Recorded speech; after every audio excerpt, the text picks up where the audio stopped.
Good evening, everyone. I hope everyone's night has started off well for them.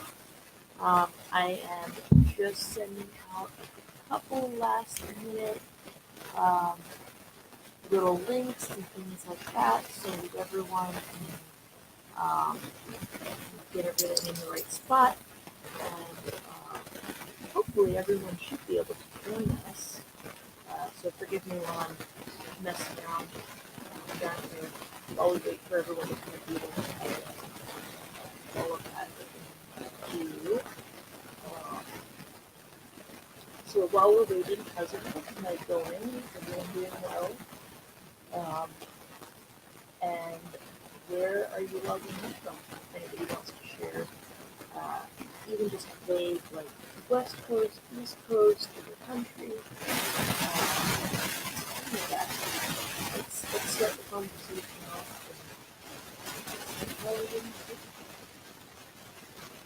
Hopefully, I can get the actual information starts showing up. Okay, so you're getting fuzzy sounding feedback. Is it potentially the fan overhead? Let me double check that out.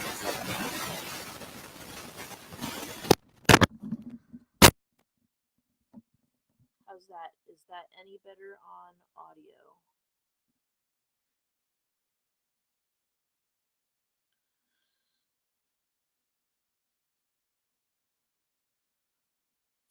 Why? I don't want comments and reactions hidden.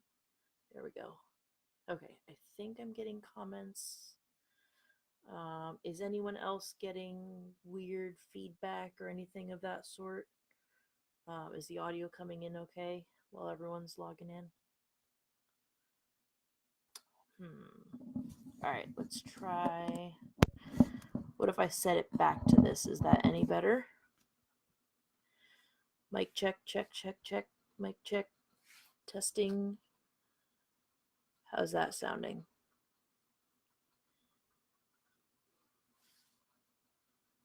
Anything from anybody? All right, I'm getting a yep from AJ.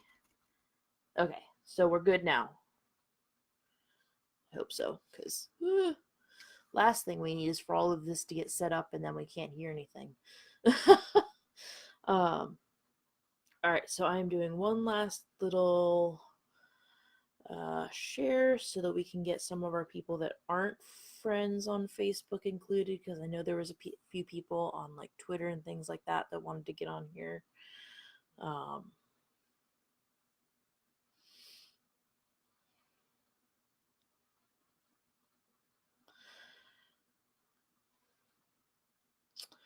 Every time that I try to type negotiations on my phone, it's changing it to Britain. I'm like, no, that is nowhere near the same word. Oh, okay, cool. Yes, publish this now, and we'll get back to this so that hopefully give me my updates. Okay, I think currently it's showing me the information on there. I should be getting it on the phone as well. So fingers crossed that everything stays working, because I don't want to miss you guys' questions or anything like that. So should something happen, somebody shoot me a message on Messenger and we'll try to get it fixed that way. So, especially to rape. Wow. That's quite an interesting autocorrect. Ugh. Yes, please. If you'd like to share it, please feel free to share it. I also have set up a hashtag for this whole thing, so if you want to live tweet it, I definitely encourage doing some live tweeting. So feel free to share it. You share it on Facebook, Twitter, Tumblr, whatever you want to share it on, please feel free. It is set to public, so everyone should be able to join us regardless of whether or not they're my friend or not. And the hashtag for tonight is hashtag Kink Negotiation Styles, one word. So hashtag Kink Negotiation Styles. That way, if anybody wants to check this out, and maybe they missed the entire video, or they just want Cliff Notes versions. If we use the hashtag, then they should be able to see everything. Um, that, and it gives me feedback. Like, one of the best ways for me as an educator to get feedback is if I can go back through and check the hashtags that are specifically for this and see what little nuggets people took away from the class. It's a really great way for me to kind of go, okay, they thought that this was important, or hey, I thought this was going to be important and it didn't end up registering. Um, so yeah, please use that, check it out. Um, a couple little just kind of housekeeping type things. Um, please make sure that anything that is said in here, obviously the video itself is public, so um, there's only so much anonymity. If you want to have a question asked privately and you don't want me to say your name, or you don't want to be known for the question, that's fine. Just go ahead and send it to me in Messenger. That way I can anonymously ask the question for you. Um, Other than that, please make sure that if somebody asks a question or they make a statement, whether you agree with it or not, we want to make sure that this is a space where people feel like they can ask those questions. So we're not going to tolerate any kind of, oh, that's a stupid question, or how dare you ask that.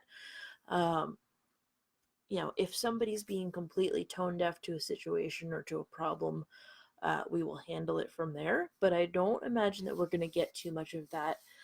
Most of the people that seem interested in this from the get-go seem pretty genuinely interested in just being helpful. So let's try to make sure that we're not bashing anyone. We're not giving them any kind of uh, you know rough go just because they've said something that maybe the words are a little off. Kaylee, stop. Hi Carrie, how you doing? So um, that's the first little bit of housekeeping type stuff done. Make sure you share it, use the hashtag. Um, oh, so this is the little self promo portion of it, so bear with me. This is the commercial section. um, Please, when you've checked this out, I do have the article listed in the description, so if you want to read the actual written article that I posted earlier, feel free to check that out. It is on my Patreon, but it is open to everyone. So if you want to read that, feel free to check it out and share that as well. There is some content on the Patreon page itself that is patron only, but for this is all open and available to everyone. I do ask though that take a moment and look at it and see about becoming a patron on the page. I think my lowest dollar amount is $2 a month. Uh, Not a whole lot, but if I can get enough people to do that, it adds up.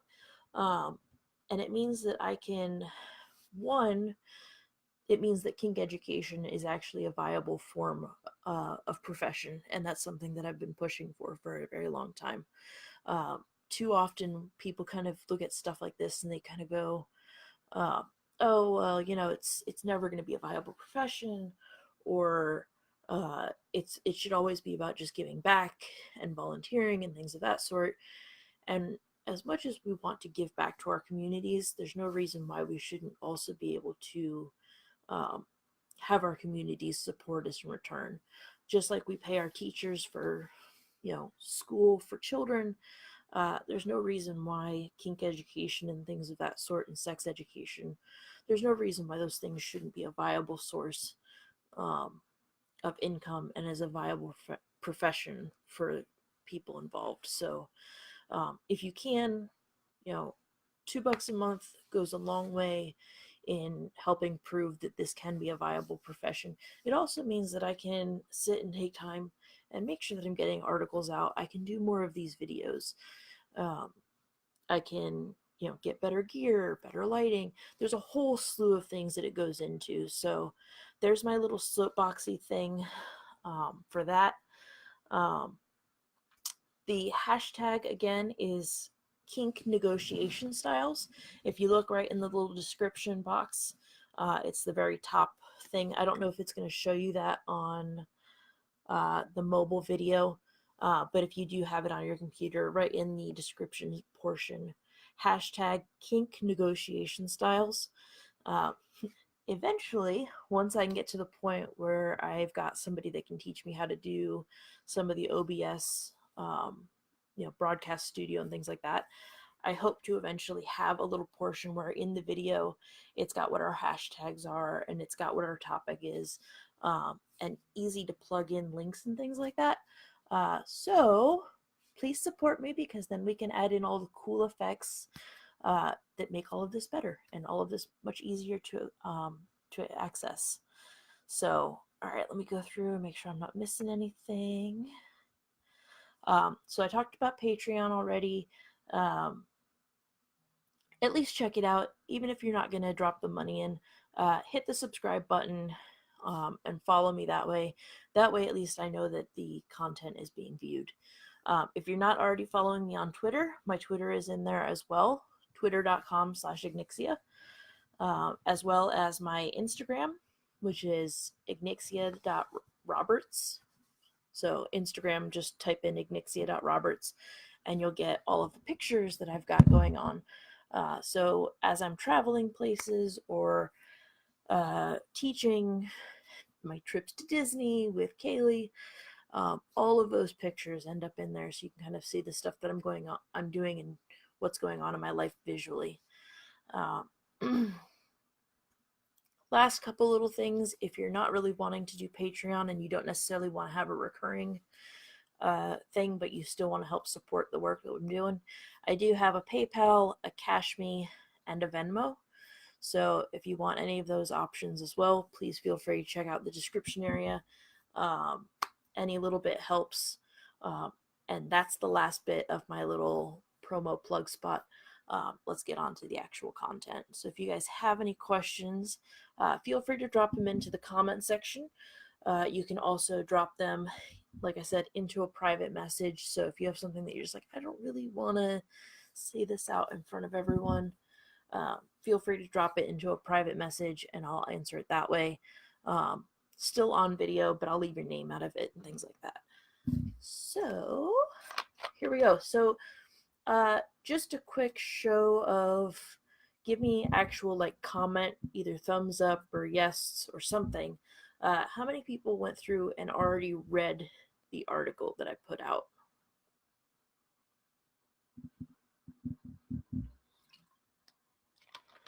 So I'll give you guys a second for everything to catch up.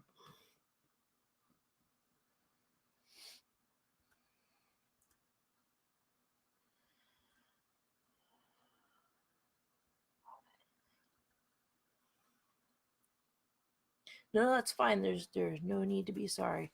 I just want to get an idea of who read it and who didn't, because I'm gonna go back over it and I'm gonna cover some of the stuff that was in it. I just want to make sure that I'm not doing too heavy if everybody already read it. So no worries, that's fine. All right, so I'm gonna go through really quick and I'm just gonna kind of read the first portion of it. That way everyone is somewhat on the same page. No, I get it. All right. So the start of the article is called Negotiating Play Inclusive versus Exclusive Negotiation Styles. This came about because recently we had a dominant roundtable meeting, which is just a meeting that we have at our local dungeon, where we were talking about negotiations for both play and relationships and all of this stuff. And one of the topics that came up was the difference between negotiating styles. How do you negotiate things and what goes into setting that up? Do you just sit down and say, okay, I want this, this, and this? Or do you break it down, and how do you break it down? So there's a little bit of backstory on where the topic came from and why I decided to go ahead and write about it. I originally made it a kink topic or a kink tip, which is something that I've been doing on Instagram, and I recently added into my or I've been doing it on Twitter, and I recently added to my Instagram in the form of a more visual.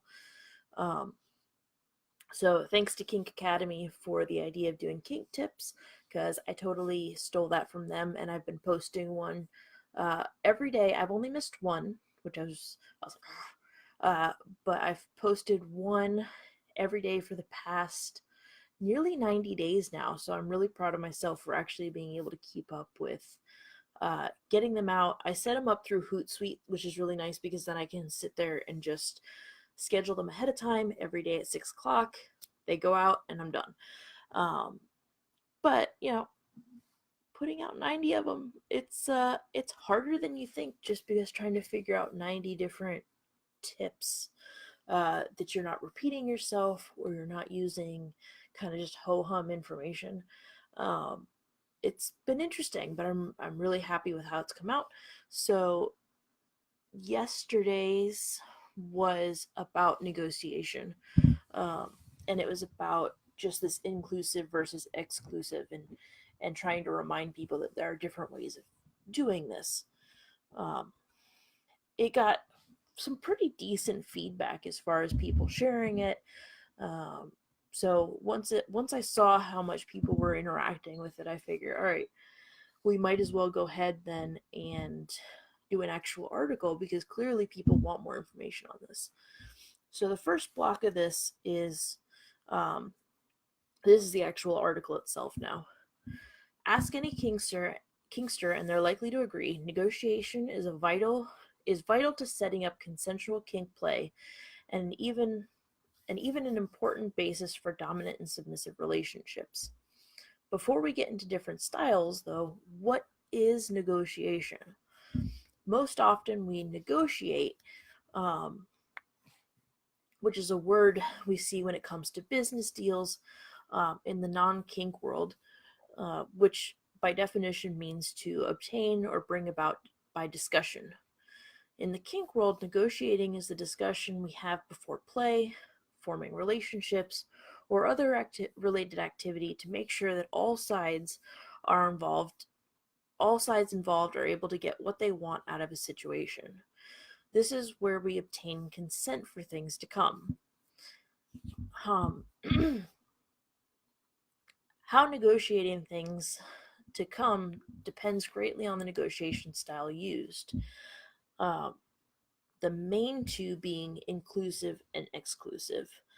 So that's just kind of the little teaser intro text that I gave. Um, so I want to talk about that a little bit before we get into the actual inclusive versus exclusive. Um, when you hear the word negotiation, what does that usually mean for you?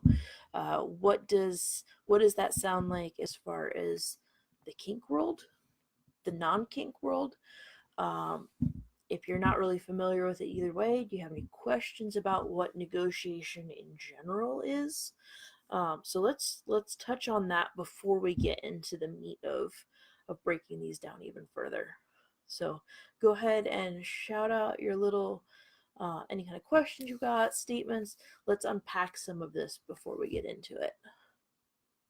Hi, baby.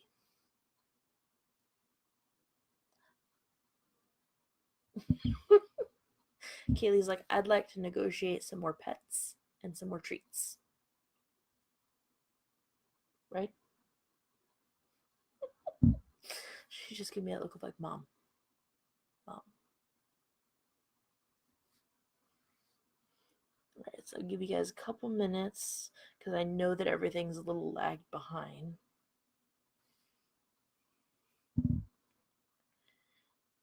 There we go. There's the loves.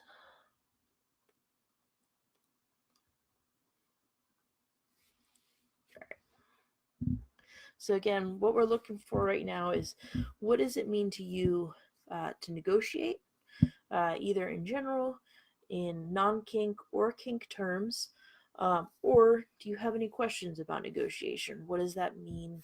What does it look like? Any of those types of things, any kind of questions you guys might have.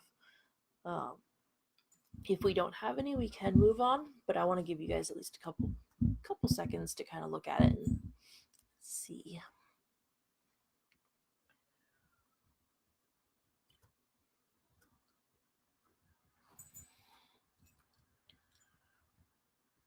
I'm also hoping that it's not just foregoing my information, because last night when I did one of these videos, it wasn't giving me all of my information, and that turned out not so great.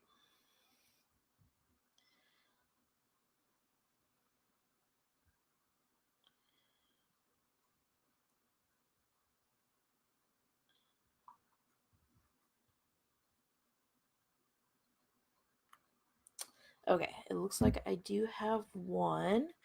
AJ said, talking about what will happen in a scene or dynamic with the goals of consent and each person's enjoyment with the experience in mind. Yeah, that's pretty good. That's a pretty accurate description of what it is to negotiate.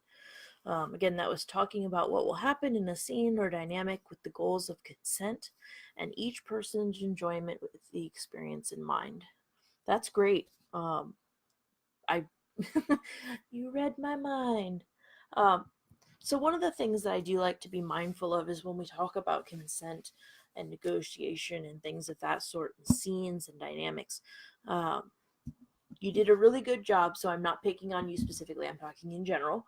Um, we often get stuck in this mindset of uh, two, where it's two people in a scene, or two people in a relationship, or two people uh, in things. So thank you for not defaulting to two, because we can have more than two people in a scene. You could have one person in a scene. You could have 10 people in a scene. So thank you for keeping that in mind, um, and kudos. All right. Carrie said hard limits for the top and bottom, discussions of any health or safety issues, inspecting equipment and toys. Yeah, that's totally works too, especially when you're talking about play specifically. Negotiation, you definitely want to make sure that you're talking about, as you said, health and safety issues, making sure that the toys and the equipment are all safe and sound, or as safe and sound as they can be, and things of that sort. The more the better. In many cases, yes. Um, so yeah, just uh, negotiation is very much, just making sure that everyone involved is going to get exactly what they're looking for, um, out of the situation, whether it's a scene, whether it's play, a full dynamic, whether it's a night out on town, whether you're just going to go have dinner together. There are so many different things that could mean, um, and you can negotiate for just about as much or as little as you want. So wonderful, and kudos and thank you to everyone who has responded. So what this looks like when we start talking about inclusive versus exclusive. So we're going to start with exclusive, and the reason why we're going to start with exclusive is because for a very long time, the majority of what was going on was kind of exclusive negotiations. And the more inclusive negotiation style has kind of come about more recently. Not to say necessarily within the past year or so, but the transition has been kind of a gradual from exclusive to inclusive. Not universally, but you'll get it. It'll make sense. Um, so the little blurb that I've got about stop. Poor baby is so itchy. We think she was allergic to some of the food that we tried putting her on, so she's so like itchy lately, because I think her skin got a little dry, so I feel so bad for her. All right.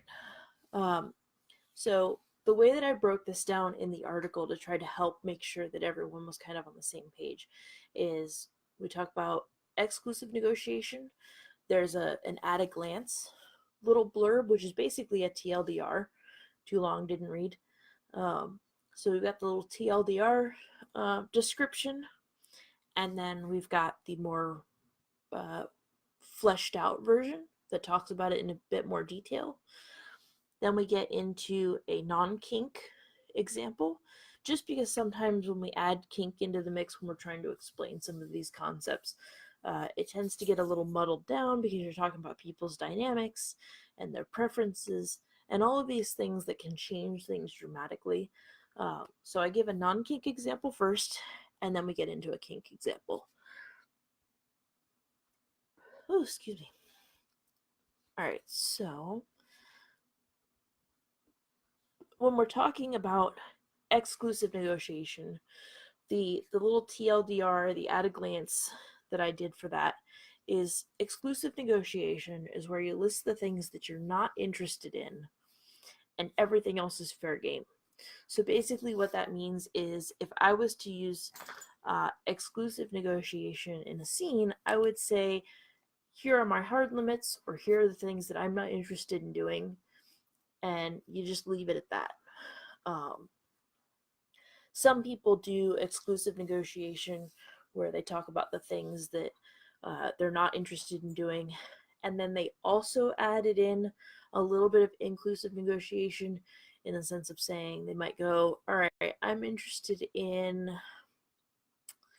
some bondage and some impact stuff, but here are my hard limits. And it turned out usually that your hard limit list would end up being much longer than the stuff that you're actually saying, yes, I want to do this, and yes, I want to do this, and yes, I want to do this.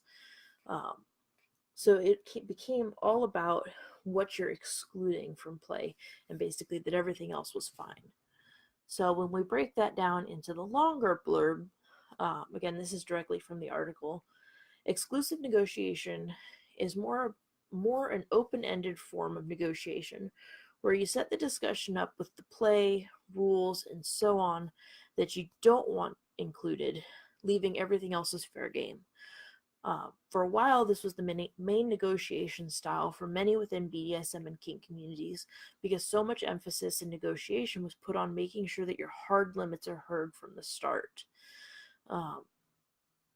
Some other things that may have played into a part of why exclusive negotiation was so popular for so long was that public play wasn't as common. You didn't necessarily have the same amount of casual play or casual pickup play partners. Not to say that it didn't happen, but I think that public dungeon scenes and public conferences open that up even more than it used to be, especially when you talk about the difference between when kink was really getting started in the US and everything was having to be super hidden in bars and back rooms. You just didn't have kind of the free reign to be able to just go, I'm going to go do this now, and I'm going to go do this now. You had to be a lot more careful about who you were doing things with and when. Whereas now you can go to the local dungeon and pick up 5 scenes in a night if you want to. Another reason was that there's more emphasis on the idea that submissives should inherently trust dominance to know what's best. And then it could also even be argued that play has gotten more complex over time since we now have more access to education and play styles thanks to those conferences and public play spaces. Currently, exclusive negotiation can still be a viable style, but it does seem to be done more by established partnerships rather than just that casual pickup play like we were talking about. So now that we've kind of gotten into the exclusive negotiation style, what do you guys think about that? What is that? What do you think about it? What does it sound like? Does it sound like something you've done? Does it sound like something that you've never done? Where do your guys' thoughts fall on this before we move into some of the examples, which we'll get into soon to help kind of make sure everybody can wrap their head around it. But what kind of initial thoughts do you guys have on it right now? I'll give you guys a second to.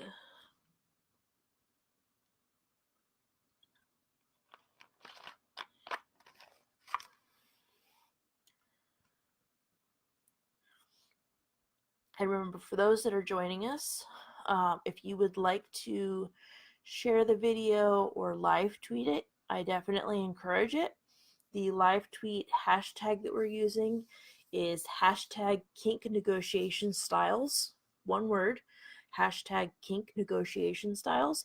I'm very much a fan of live tweeting and things like that for classes. That way, people who aren't able to join in can check it out later on. So please feel free to do that. I have nothing against this content being shared. All right, so we've got a couple comments coming in. All right, AJ said, that's really what you use in your relationship, but transitioned over many years from more exclusive style, which is more what I used during pickup play. Okay. Okay, so James, we actually just started into the description of inclusive versus exclusive. Right now, all we've covered is exclusive. And that the little TLDR that I gave about that is that exclusive negotiation is setting up play or relationships in a way of saying, this is what I don't want, and everything else is pretty much fair game.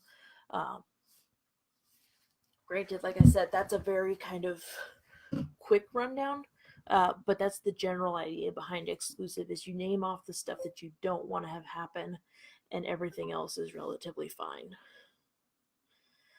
All right, so we'll get to inclusive in a little bit, but right now all we've covered is exclusive.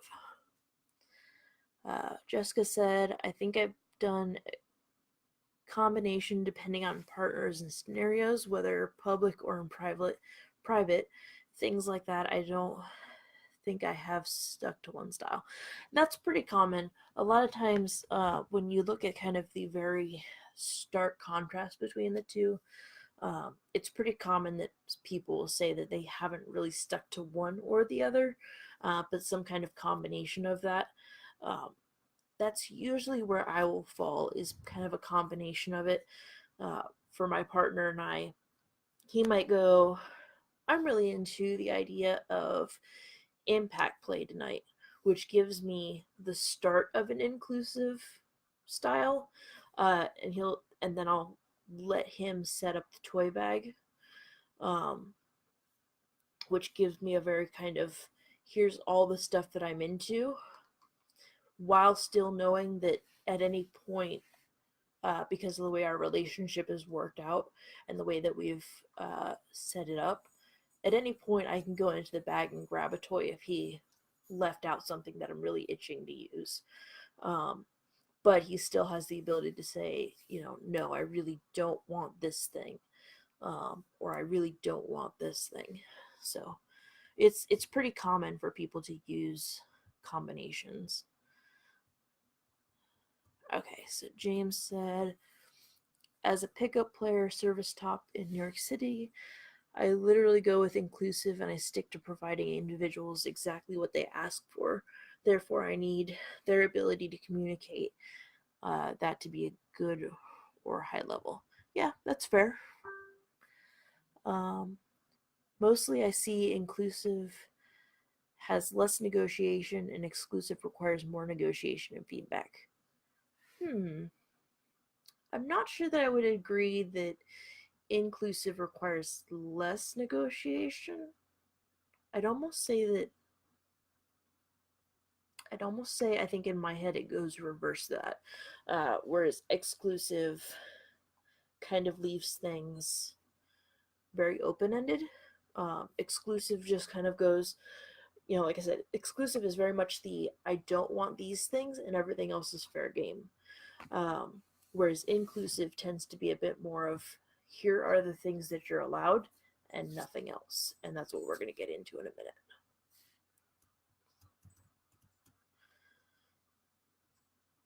All right. Any last thoughts on exclusive? I'm going to get into the examples now to help move things along a little bit. All right. So when we're talking about the examples, so the first one again is going to be that non-kink example. Kaylee, stop itching. So the non-kink example for exclusive is Dave's having a hard time deciding what he'd like for dinner, so he checks with his partner to see what sounds good. Being in a similar mindset, his partner Bo says that they're open to just about anything except for pizza or salad. While it may not have resulted in an exact decision, the use of excluding those two food options helped give Dave information about Bo's preferences. From there, they can continue to exclude more options that don't sound good until they find common ground, or find a restaurant that serves multiple options other than those two. This can also be really useful for food allergies or similar intolerances. Stop. So that's the non-kink version. All right, let me catch up on. Right, yeah. So James said the open-endedness of exclusive can lend itself to potential violations and accidents, which I agree, and that's why a lot of stop itching. That's why a lot of places have stopped uh, exclusive negotiation being the main source or the main default, is because of that happening. That's why we've seen a gradual shift from exclusive to inclusive, at least in the sense of pickup play and things of that sort. Um, Oftentimes nowadays, if I see that people are still doing exclusive, it's probably because they've been in a relationship for a while, or they've known each other for quite a while. They understand how each other ticks pretty well, and they can just go, hey, you want to go play? Yeah, sure. No whips today. Cool. And they can go with that, and they can still have a fully rewarding scene. It's not as easy to do that if you have people that are new to each other, new to the space, new to the scene. Like, there's a lot going on. Let me see. Oh, I skipped a lot. Okay. Stop itching. Ideally, yes, you would want more negotiation, but with the way that exclusive negotiation ends up working out, you end up with less. But again, that's why it's become a less ideal situation for most people, as consent and things like that have finally come to the forefront of importance in our communities. Okay, Jessica said, I'm definitely more prone to exclusive because I have things medically I can't do, though, now that I think about it. That's fair, too. Like I said, too, a lot of what happens is that combination. So you can go, hey, I want to do fire play. And then you can start adding exclusionary factors of I can't use this, I can't use this, I can't use this, I can't use these lotions, these oils, these whatever because of allergies. So there's definitely a way that the combo system can add into that. So I definitely see where you're going. All right, I'm trying to catch up on condiments. Hold on, guys. The thing is being weird. All right, I'm just gonna stop trying to do it on the computer because it's being weird. Okay, scroll. AJ said, I think the discussion in both comes about when talking about what each person wants to get from a scene. In my mind, they're both very involved negotiation styles. Yeah, they're both definitely involved in their own right. They're just different ways of going about that involvement. So, yes. All right. James, I can do exclusive with well-known partners because I already have a history of inclusivity of what they enjoy based on prior experiences with them. Basically, I already have a database of what's inclusive and exclusive. So in the moment, it appears as an exclusive situation. Yeah, basically. And that's where a lot of the exclusive situations work, is again that we already have the familiarity, we already understand what is and isn't going to work. The groundwork's already laid. At that point, you're just picking the color of curtains, to simplify it down. Carrie, I use a combination, depends on the person. Some people really require hard and fast parameters, which can be a strength of exclusive, while others don't like combinations, so that ongoing consent is fully informed. Or others like combinations, so that yeah, definitely. All right, so I'm gonna get into. Feel free to keep dropping comments if you guys want to. I'm gonna get into now the kink example of the exclusionary or exclusive. So the kink example that I wrote out is Jasmine and Amanda are trying to decide what to do while at the local dungeon. Amanda suggests that they do impact play, which causes Jasmine to perk up, responding, "So long as you don't use that whip today." In this example, exclusive negotiation works well for a couple that seems to already know each other for a length of time and have that trust built up between them already. The assumption is made that Amanda will use any of the impact play related toys or skills, but not the whip that Jasmine has requested. While many who engage in this type of negotiation nowadays are those who know each other well, it's not to say that you can't successfully use this type of negotiation in more casual situations. It simply may require listing a whole lot more of the off-limit options depending on your playstyle and comfort.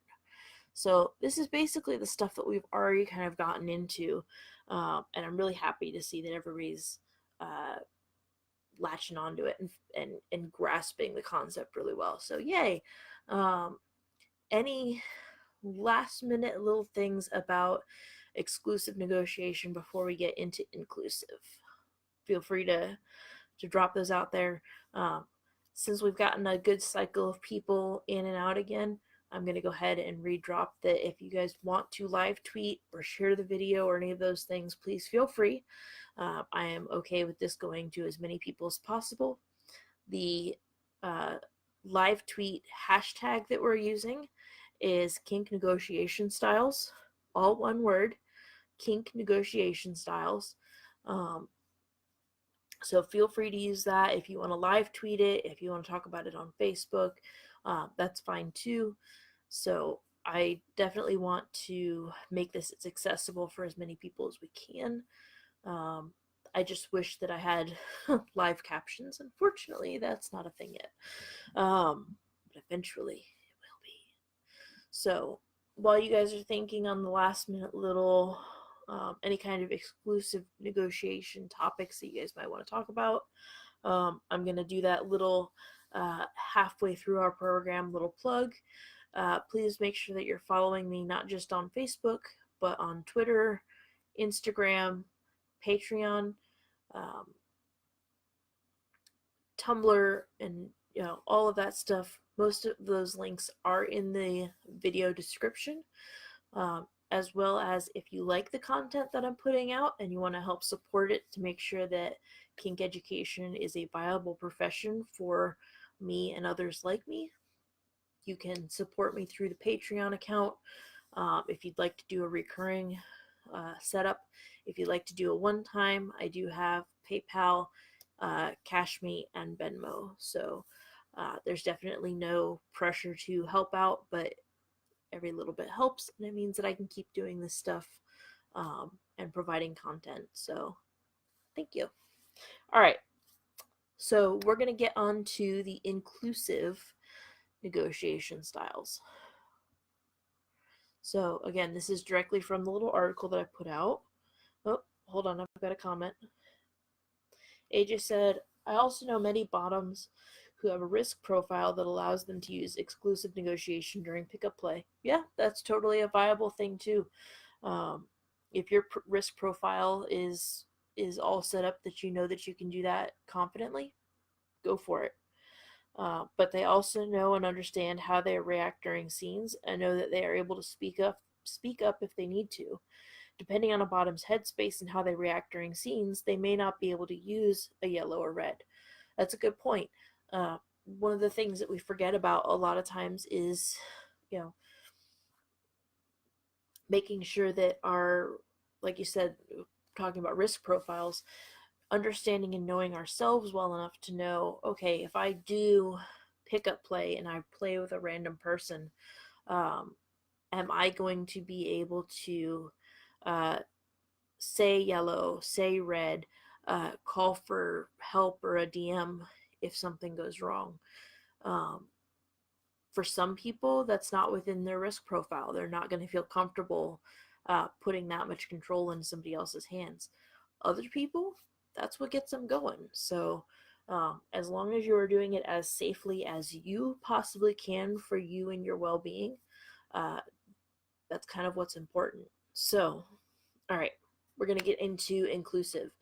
So, the TLDR at a glance type thing that I've written up for inclusive negotiation is inclusive negotiation is where you list the things you're interested in, and anything that's not listed is off limits. Um, the longer version of this is, uh, as stated previously, inclusive negotiation is a form of negotiating where you include the play, the rules, the what ifs, and so on into the discussion before anything starts. Anything that doesn't get stated, again, play types, rules, or so on, is left off limits and not part of the negotiations, which means you don't negotiate mid scene to start including more things. Once the play has started, you can't add anything else. You basically have to make the assumption that once play has started, uh, nobody involved is of the right mindset to be able to add more things between the different chemicals that we've got going inside of our brains, the endorphins, adrenaline, all of those things. You're basically under the influence of your body's own natural chemicals that create this natural high. So you don't add in positive, uh, not positive, you don't add in additional yeses. You can say no to things, but you can't add in additional yeses um, under the way that these things are worked out. Um, that doesn't mean that you can't be asked about things while you're still negotiating for clarification, but it does help steer the conversation in direction rather than leaving everything out in the open. What that means is, um, say I'm setting up a scene, and I'm going to use impact play just because it's the first thing that came to mind. And I say, okay, we're going to negotiate an impact play scene. Um, the person can totally say, okay, well, what does impact play mean for you? Does it include fire? Like, no, it doesn't include fire. Okay, does it include whips? You can definitely clarify all of these things to make sure that you understand what impact play means to everyone involved. Um, what it doesn't mean, however, is, okay, you've said you want impact play. Can I light you on fire? Can I tie you up? Can I do this? Can I do this? In a way that you're trying to persuade or coerce them into adding in these extra things. Um, you can talk about it, and if somebody changes their mind on their own, it's one thing, but you definitely don't want to get into a situation where you've coerced somebody into adding more things because you've pressured them in. So there's that little blurbed. Um, the idea of using inclusive negotiation seems to be a fairly recent method in the kink world that is gaining popularity as the conversation of consent becomes more present in people's minds. This has happened because it puts more emphasis on making sure that each play type or style is accounted for before play happens rather than leaving things up to interpretation mid scene or based on a whim, whereas exclusive negotiation kind of does that. With exclusive negotiation, you can kind of do the, you know what, we started off doing things with a paddle, but I'm not really in a paddle kind of mood. And you can switch to a cane, you can switch to this, you can switch to that. And it can still all have been consented to, even though it wasn't outright asked for. Just because um, it's a different negotiation style. It doesn't necessarily outright mean that assault has happened. It doesn't outright mean that somebody has violated consent because they're now switching up toys. But inclusive negotiation kind of gets rid of the ability for that to be a surprise, which some of the fight back from some of the people early on was, well, if I have to ask for permission every time I hug somebody or kiss somebody or do this or do this or do this, then there's no surprise and all the romance is gone. Of course, the contrary to that being, if your only form of creating romance in your relationship is through surprises, you might need to reevaluate the way that you do romance. I don't think I have ever come across a situation where I've gone up to somebody and said, hey, can I hug you? And it's been a turnoff. Like, asking permission is not a turnoff. It just, yeah, it's a bullshit response, and screw that nonsense. All right, see you later, Carrie. Have a good one. Thank you for stopping by. I hope you enjoyed it. And good luck with the book launch. You got it. All right. So there's the longer blurb about inclusive. What do you guys?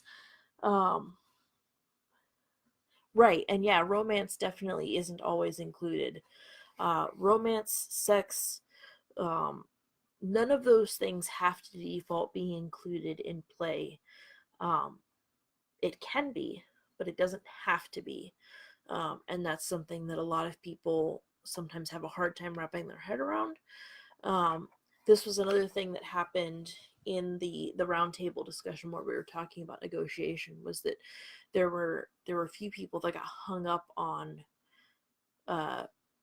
DS relationships or dominant submissive relationships absolutely having to have romance or having to have sex or having to have these things in order for them to be caring. You can have caring relationships without having those things. Some people might not be able to. Some people might totally be like, no, the purpose of me to doing this is because it's a sexual thing. And that's fine. If that's what works for you, that's great. But it doesn't work that way for everyone. So, definitely.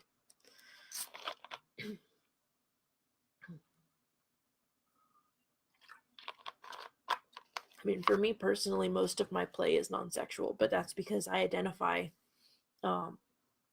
as a gray sexual or asexual spectrum person. For me, my default just isn't sex. It's meh. It used to be. It's just not anymore. Meh. But that's not to shame people that do this for sexual reasons. If that is what you do, and because that's what you enjoy, kudos and all the more power to you. So, all right.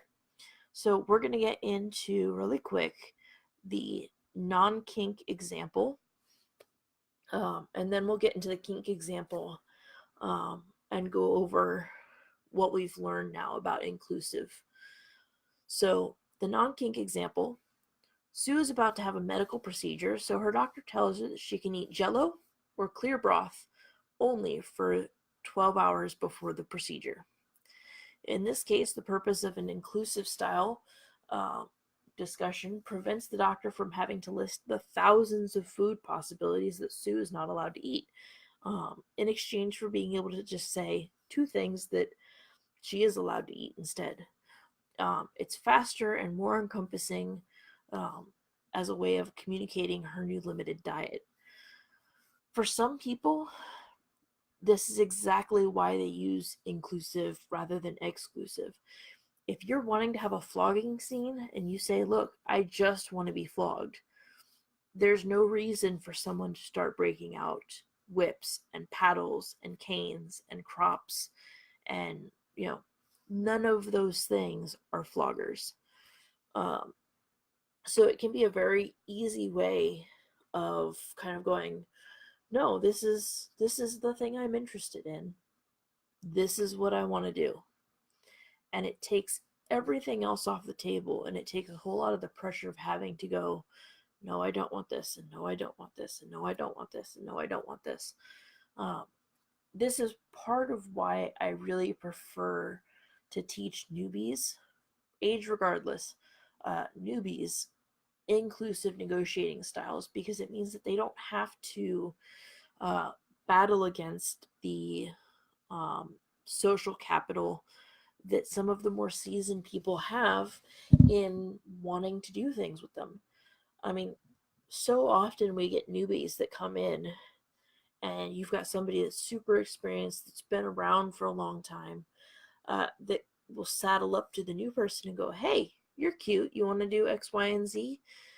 And they're faced with this issue of, okay, I either say yes and do these things that I have no idea what they are, but the super experienced person that thinks I'm cute will continue to play with me, or they say no and risk being blackballed by uh, potentially the entire play space. Um, so the idea of being able to create more inclusive dialogue and having that be the default, and giving people the power to say, you know, this is the only thing I'm interested in, um, really kind of helps put power back into their hands without having to deal with saying no to all of these things because somebody keeps just asking. Um, so, all right, kink example. And I see that we've gotten a fair amount of people again, so I'm going to do one more plug. If you guys want to live tweet or share any of this, please do. The live tweet, the live tweet hashtag that we're using is kink negotiation styles. So please feel free to use that on Twitter. You can use it on Facebook if you'd like it as well. Tumblr, any of those things. The more we can share the conversation, the better. All right. So this is the last bit about the inclusive. This is the kink example. Steph decides they want to offer their skills as a bootblack for the local charity auction at a leather conference. When they fill out the form, they list non-erotic bootblacking and leather care as the skill available and turn the form back in. While some may try to ridicule Steph for not filling out the hard limit section and poke fun that they're leaving themselves open to anything, Steph points out that the agreed upon exchange was non-erotic bootblacking and leather care. Anything outside those parameters would be a violation of the negotiations. This is another example of where inclusive negotiation is used to help curtail what could end up being a long list of to include all the things someone is not allowed to do. While some clarification can still be done to ensure that everyone is on the same page, it rules out someone randomly breaking out rope and bondage gear as being part of bootblacking. I actually included this example specifically because this happened to me and my partner. My partner was offering to be an auction item. They were offering their services as a bootblack at one of the local events, or at an event. And they filled out the little card and said bootblack and leather care. And we left the hard limit section blank. And when they called him up on stage and they're like, oh, you left the hard limit section open, you're either really brave or really stupid, to which I stood up and said, that's my property, and he's already agreed that he's going to do non-erotic bootblacking. What are people planning on doing that falls under bootblacking that he should have to list as a hard limit? And people kind of automatically just, people thought they were being funny by going, "Oh, I guess we can do whatever we want." It's like, no, you don't get to just do whatever you feel like because they didn't list hard limits. The negotiated thing is bootblacking. It's a pretty, for lack of a better word, it's a pretty safe uh, play style. It doesn't default to dealing with broken skin or bruises or anything like that. Um, so I included that just because it was my own little like, what are you guys doing?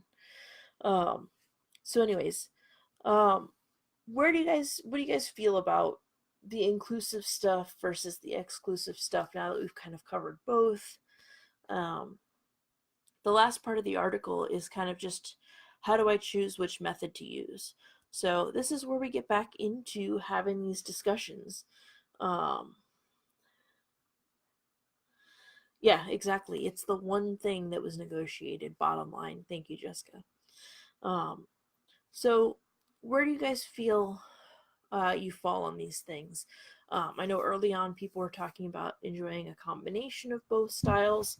Um, some people still like using exclusive because you've already got that connection. You already know where you fall as far as um, knowing each other's limits and things like that. So now that we've talked about both and we've kind of broken them down, do you guys think that you've changed uh, your ideas on any of it at all? Do you have any more questions about any of it? Um, the floor is yours, so to speak. Let's get into some of this. What do you guys think about it?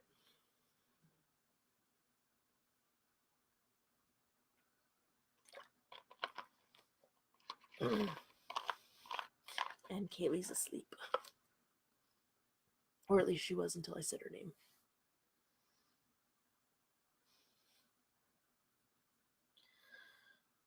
Poor baby, she's so tired. Right. So I'm just gonna kind of give you guys time to write because I know it takes a little bit. Um, I wish Facebook gave me a way of seeing like who's watching. Like it gives me a number, but it doesn't tell me who, and that's kind of annoying. Like, all right, I can see how many people, but I want to know who's here. Give me a shout out if you're still here, but you've been quiet. Let me know who's in the room. So, again, right now we're kind of just in an open floor area, talking about just what you guys think of inclusive versus exclusive now. James, I don't know if you're still in here or not, but what do you think now that we've covered both of them? Did it clear anything up? Did it just raise more questions? A whole bunch of reactions. Random wow. Wow. Thank you, Anna. Thank you for the reaction. A thumbs up. So where are you guys at? What's going through? What are your thoughts? Things of that sort. You're washing dishes. Yeah, I was doing that earlier today too. Good old dishes. I will cook all day long. Just don't make me do the dishes. Like, no. I will make all of the food in the world. I will cook everything. I hate cleaning the dishes. I'll empty the dishwasher. That's fine. I don't. Yeah, I don't want to. There's my exclusionary. I don't want to do dishes.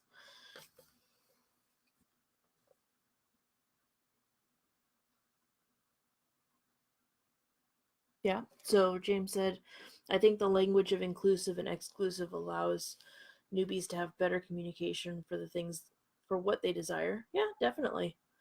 Um, yeah, and that's why I like making sure that people understand kind of the different ways that you can talk about things and that negotiation doesn't start and end with just kind of throwing things out there. It's a conversation. It's a way of of getting things going and figuring out where you want to go from there. Next is, James said, the language for those who are experienced allows us to have a new communication tool that makes our experiences even more fulfilling. Yeah, definitely. I am all about having more communication tools. I saw something the other day that nonviolent communication is one of the tools that I use. One of, that's an important part. But it was an article that talked about how nonviolent communication is for privileged people, which I don't disagree. The problem I had with the article, however, was that they focused very much on kind of what it takes to do it and how it requires a certain level of education on the topic and all of this stuff, which requires money, which I totally agree with. There are definitely problems with it. But they didn't. The one thing that they didn't do until literally the last sentence was to say that it's a helpful tool that shouldn't be used on its own. I'm like, well, yeah, like none of the communication tools that we have should be used on their own because they don't work by themselves. In order for them to work, the other people that you're communicating with have to understand what those tools are. They have to be able to keep up. They have to be able to engage with you the same way that you're engaging with them. So it was one of those that I was like, well, you're completely ignoring the entire thing of why these things work the way they do when they say from the get-go that if you're going to do this type of communication and you're going to use this tool, the people that you're engaging with have to also use that tool. They have to also understand how that works. So, yeah. Anyways, yeah, I think that inclusive versus exclusive, just like anything else communication tool-wise, you have to be on the same page at least to be able to go, okay, we're talking in terms of things we don't want to do, or we're talking in terms of things that we only want to do. Could you imagine if somebody came into it going with exclusive and the other person came in with inclusive? You would have this, like, you'd be on different pages and it just wouldn't work. So, yeah. Yes. So James said, a communication tool is better than any instrument in a BDSM toy box. I agree. So many of the problems that we run into can be solved by effective communication. Whether it's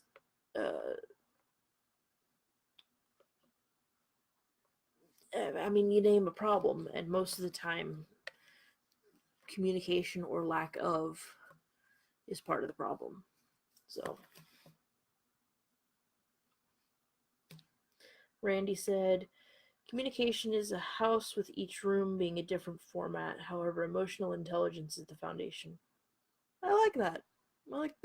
That's pretty neat. I like it. Good job. I like it.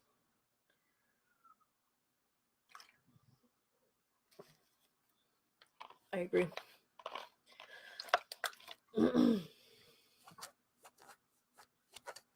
I think also one of the important things, the only thing I think I might change now that I'm looking at it a bit more, I think the only thing I might change is not necessarily emotional intelligence is the foundation, but maybe empathy. I don't think you necessarily have to be emotionally intelligent as much as you have to be empathetic. If you can be empathetic to things that are going on, you might not have the solution for how to fix it. You might not have all the tools to discuss it outright, but if you can be empathetic about things, I think you can at least get on the right path for it. So, yeah, I like it. All right. So, any other thoughts or things of that sort as far as the inclusive versus exclusive? Is everybody feeling pretty comfortable on the stuff that we talked about? Are we feeling pretty good as far as, okay, we got it, we understand what we're doing with it, where we're going with it.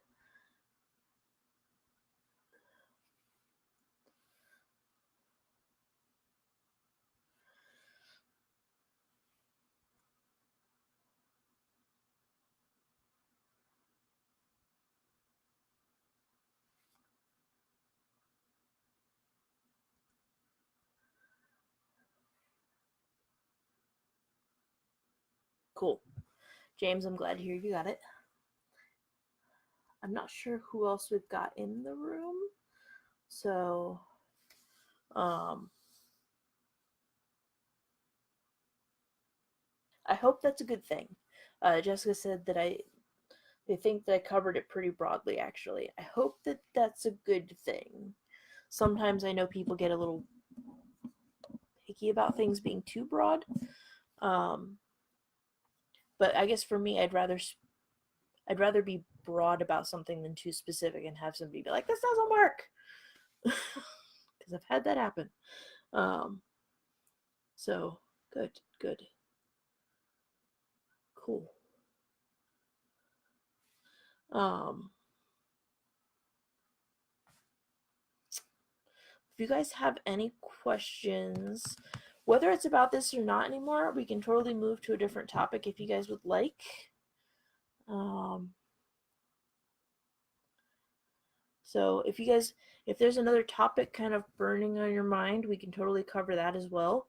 Um, while you're thinking about that, I'm going to go ahead and do another shameless plug, uh, just because that's the only way that these things keep going. If you're just joining us, we are talking about negotiations and negotiating play, inclusive versus exclusive styles. Basically, are you talking about the things that you want done and then excluding? Um, are you talking about things that you want to include and then everything else is off limits? Or are you talking about excluding the things that you don't want and everything else is fair game? So it's kind of the quick and easy version of that. Um, I, oh, I haven't checked and I'm checking now. Oh, nobody used the hashtag. Darn. All right, well, we have the hashtag available if anybody would like to use it. Kink negotiation styles. Wait, maybe? Nope, okay. So unfortunately, nobody used the hashtag, but it was worth it, putting it out there and seeing if anybody needed it. You did? It didn't show up. Why? I don't know. I think Twitter's being weird. I think it may have eaten it. Did you do it on Twitter or on Facebook? Because I'm looking at it on Twitter and it's not showing up.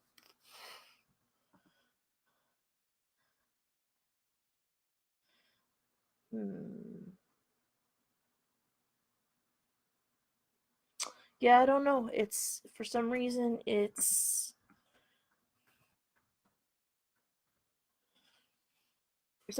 not showing. I don't know. Okay, I will check on Facebook then. Let's see.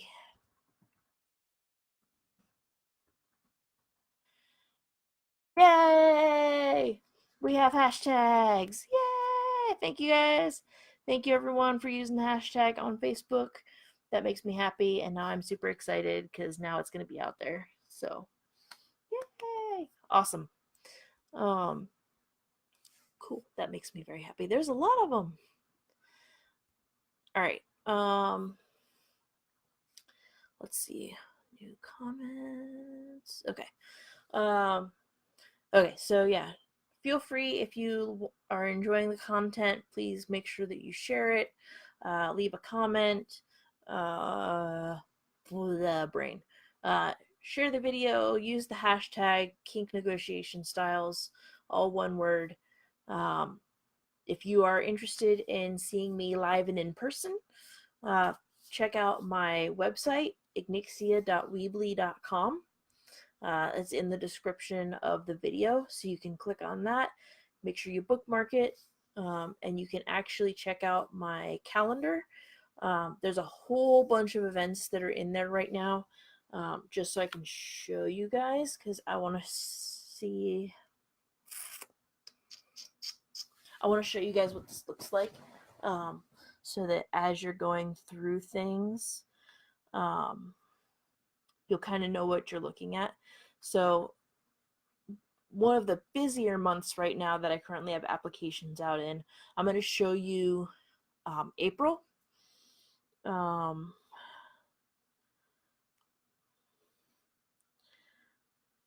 right, so I'm going the wrong way. Okay, so this is what my April calendar looks like right now. And as you can see, we've got, I've got to get used to which side things are on. So this event is green. These are orange. So when you're looking at my calendar, if it's green, it means that it's an event that I am going to be at, that I'm confirmed. I'm either going to be speaking or doing something that's already confirmed. It is solidified in my calendar. I will be there. If it's an orange event, it means that I have sent the application in, but it hasn't been confirmed yet. So I've sent in the application, or I've sent in the email, or I've sent in whatever it is. I've sent them my media kit. Excuse me. I've sent the media kit or email or whatever, and I haven't gotten a response yet or confirmation. So a lot of my calendar right now is orange. So if you go through there and you see one that is an event in your area, and you're like, oh my gosh, I want you to be at this thing, but it's orange, which means you haven't been confirmed, go pick on your event producers and be like, hey, bring Ignixia in. I'm totally going to throw that out there. Potentially, the more requests that an event producer gets to bring me in, the better chances I have of actually being there. Because, they want to know that their attendees feel strongly about stuff like that. So, do it. If you see an event, so like this one on, wrong hand again. On this area, you can see I've got one that's in orange, one that's blue, and one that's red. The red one, an application hasn't been sent in yet because they either don't have an email up yet, so I can't send an email, or they don't have an application spot up yet, so I can't send an application in. The blue one, I applied for, I was confirmed, but unfortunately they don't have the funding to be able to afford to bring me out. So if you see one that's blue, it means that I was potentially going to be able to go there, but the funding just not there. And I can't afford to go places that don't. I don't have the money. They don't have the money. Somebody's got to come up with it, and yeah.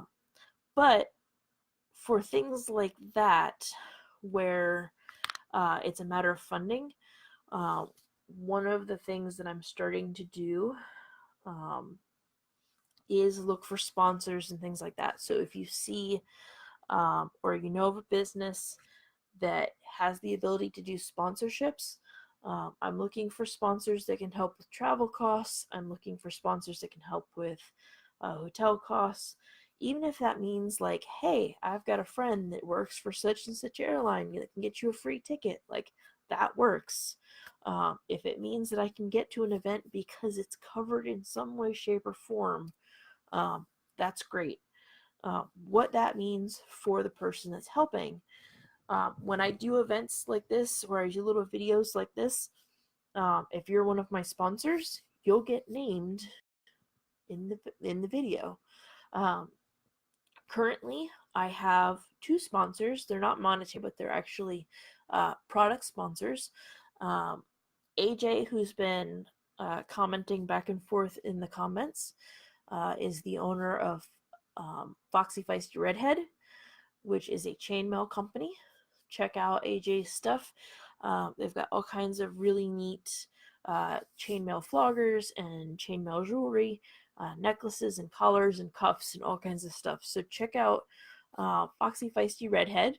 The other that I have right now is Whips and Things.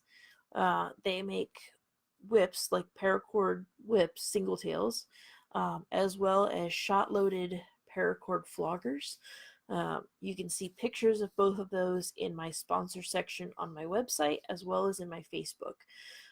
So if you know of a business that is looking for some extra push, I've got over 1,000 friends on Facebook.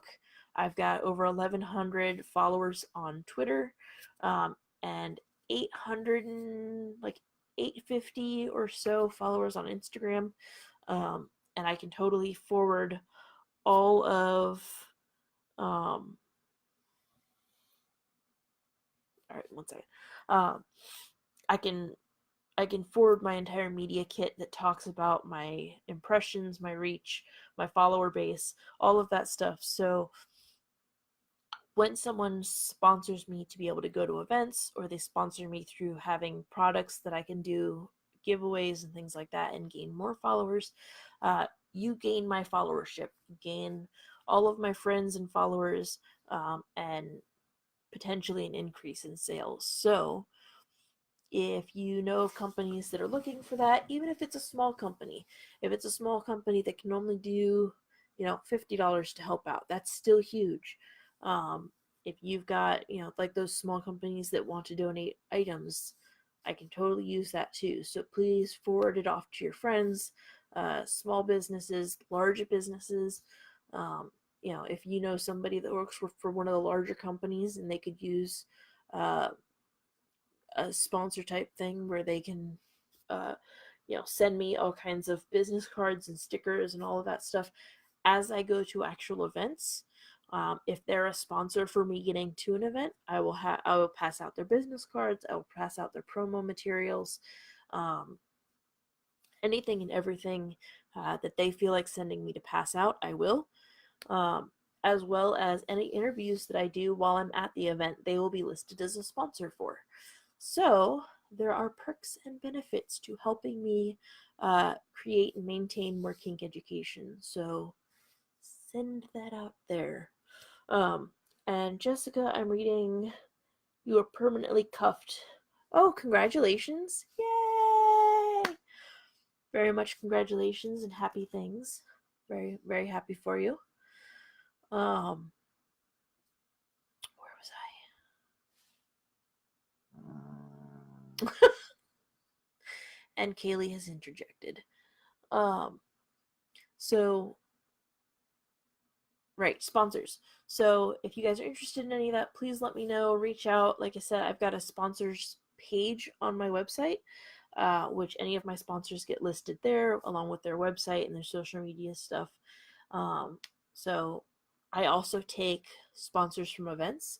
If you want me to come out to your event and teach, or you want me to just be there and do interviews and set up my table with my backdrop and all of that stuff, I will promote the crap out of your event before, during, and after, because it means that we can gain extra following and we can push more content. When I'm at events, I'm going to do interviews with any of the event staff that wants to, vendors, other educators, basically anything and everything we can to connect each other so that we can all grow. That's the goal of this, not just direct kink education growth, but through fellowship and community and all of that. So if you want me to come out to your thing, just let me know. There are a couple events that I'm still in the works with, trying to do some really cool things, and I'm so excited. And I can't talk about them yet because they're not confirmed. It's killer. Like, really killer. But it's there. If you're in a situation where maybe you can't do a full-on sponsorship, like I said before, I do have the Patreon page. My lowest dollar amount for subscription, support is a $2 a month. It doesn't seem like a lot, but honestly, you get a dozen or so of those every month. It helps.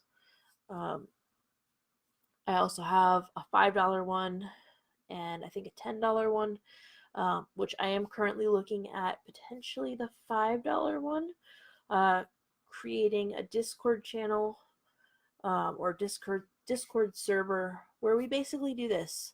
We sit and we do these, and we have different little subgroups where people can sit and talk about things and ask questions and go, hey, I ran into this problem. What do I do?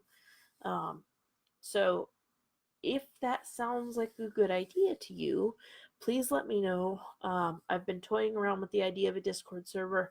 I just don't know if enough people are going to be interested. And I don't want it to necessarily be that I'm taking $5 from people for 5 people to sit in a room and not really talk to each other. But if I could get 20 or 30 people to do that, that would be awesome. So let me know if that's something you're interested in. And we'll go from there. If there's something that you think would be a really good Patreon reward that I'm not currently offering, let me know, and I will totally see if it's feasible. Last little bit, if you enjoyed the content that I put together for you in the last hour and a half we've spent together, please consider dropping a couple bucks into either PayPal, Cash Me, or Venmo. Every little bit helps make sure that I'm able to keep doing this, and that I'm able to focus on this rather than trying to figure out some other form of getting money together. So, bills got to get paid because bills. So again, I hope that you guys enjoyed this. If you'd like, we can totally sit and keep chatting about just about whatever. I just ask that if you enjoyed what we've done and you enjoy the past hour and a half that we've spent together, please consider dropping a couple bucks because it helps. And yay! So, what do you guys want to talk about? We've covered the inclusive versus exclusive pretty well. We can go into that further if you'd like. We can talk about something completely different. We can talk about the super awesome, amazing dildo that I got sent by Uberime yesterday. It's a pink tentacle dildo, and it is awesome and freaking cool. We can talk about that. We can talk about whatever you guys want. Just let me know. Or we can end it here. So, just give me a heads up on what you guys are feeling and what sounds good. Can I create? It is not going to let me. I was going to see if I can create a poll and see where everybody's at, but it's not going to let me do that right here. So, right? Oh my god, the dildo's so pretty. Okay. One vote for dildo. Okay. I'm going to go get it because it's close.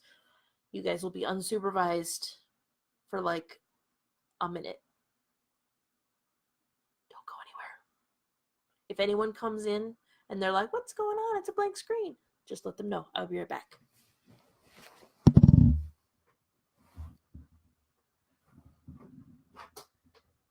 King size bed is huge to get off of.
climbing back onto the huge setup. All right.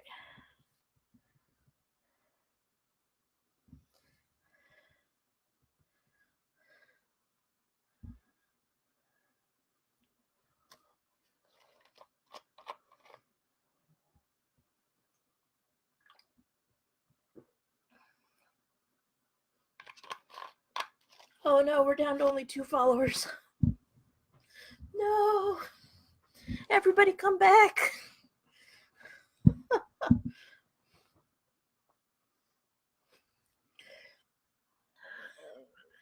Kaylee, you have to let them get away.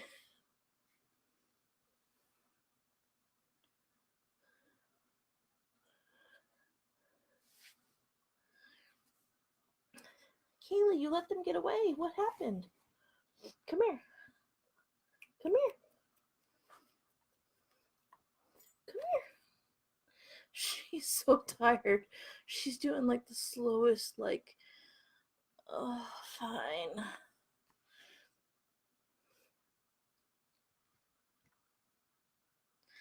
There's the baby. She's like, no, Mom. No cameras. Hi. Can you say hi to everybody?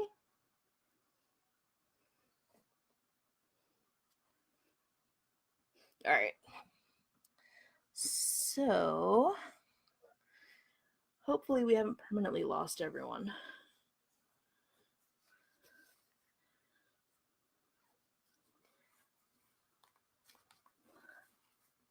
Kaylee's like, nope.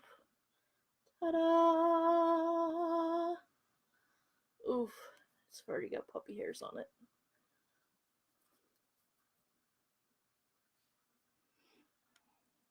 So, like I was showing yesterday, this is the, nope, not for you. Come lay down. Lay down. This is the Zenusoid dildo. It's a tentacle dildo by Uberime.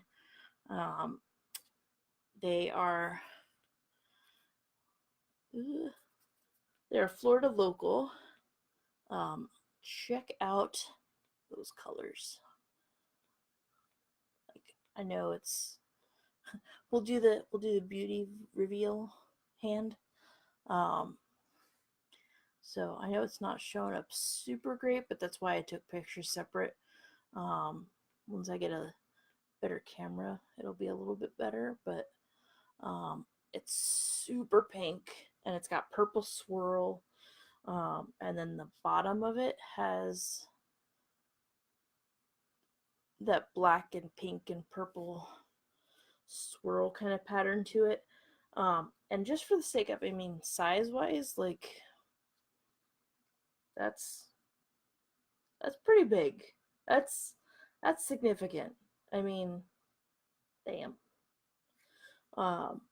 Obviously, I mean, it's not as girthy as some of the stuff that people are like, oh my god, this isn't, you know, this is a 1 liter bottle. It's pretty big. So remember, this is a liter bottle, not a 20 ounce. So that's pretty significant. Kaylee, stop. It does have little tentacle details on the bottom side of it, and it's got a curve to it. So, and I think this one is only Uberime. Let me put in the. I will put the link to this toy in the comments so you guys can see it. This one is only $79. It's platinum silicone. So there you go. There's the link. And I believe he can do custom colors too. I don't remember if that's a default on his. Let me choose. So the coloration that he's got for this one specifically right now are green and lavender, silver and blue, pink and purple, which is this one, pink and green, and then orchid and blue. So there's a couple different color options. It's a soft shore 5 density for anyone that knows silicone information. Platinum silicone, skin safe, phthalates free. I'm probably butchering how you pronounce that. The circumference at the top is 4.75 inches, and down at the base is 6.25. It is made to order, so it does take a couple days for him to make yours.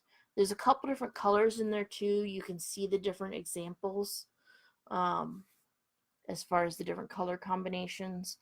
And I think right now he has, I think I saw just recently on his Twitter or his Facebook or something that some of his tentacle ones are glow in the dark. This one's not, but apparently some of them are. He also does have a smaller version of this called the Xenophalic, which is only 5.5 inches. Yeah, those are the ones that glow in the dark. So this one's over 8 inches tall. The other one's 5.5 inches tall, but almost the same otherwise. So there you go. And while he's not a sponsor, so I'm not going to say that he sponsored this, but this is the kind of stuff you can look forward to if you become one of my sponsors. You get promo stuff like this, all like plastered all over social media. Sponsor me. With that in mind, I will go ahead and make sure that I include the links to my actual sponsors so that I'm not doing them a disservice. So back in that, and there's that.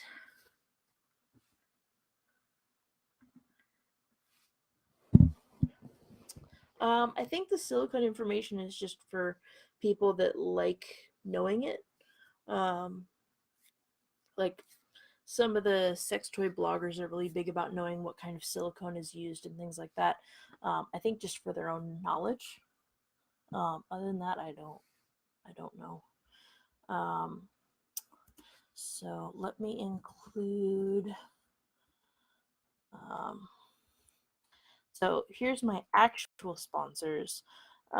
Whips and Things is the one I'm including now. They make like whips and floggers out of paracord. And it's not going to let me include a picture. I do have pictures. Why is this all the way at the top? I do have pictures in my Instagram. Sorry, brain fart. I have pictures in my Instagram of the stuff that they've created. And on Whips and Things, if you use the code IgnixiaRoberts10, you get 10% off your order.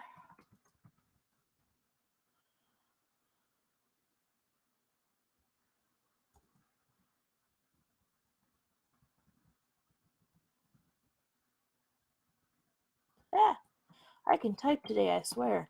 Okay, so there's the coupon information. So with Whips and Things, Ignixia10, you get 10% off your order. And I did go ahead and tag Lee, who's the creator of stuff for Whips and Things. And then Foxy Feisty Redhead is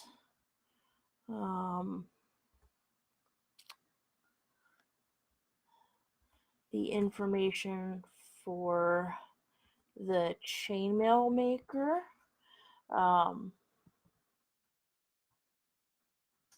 No, God damn it.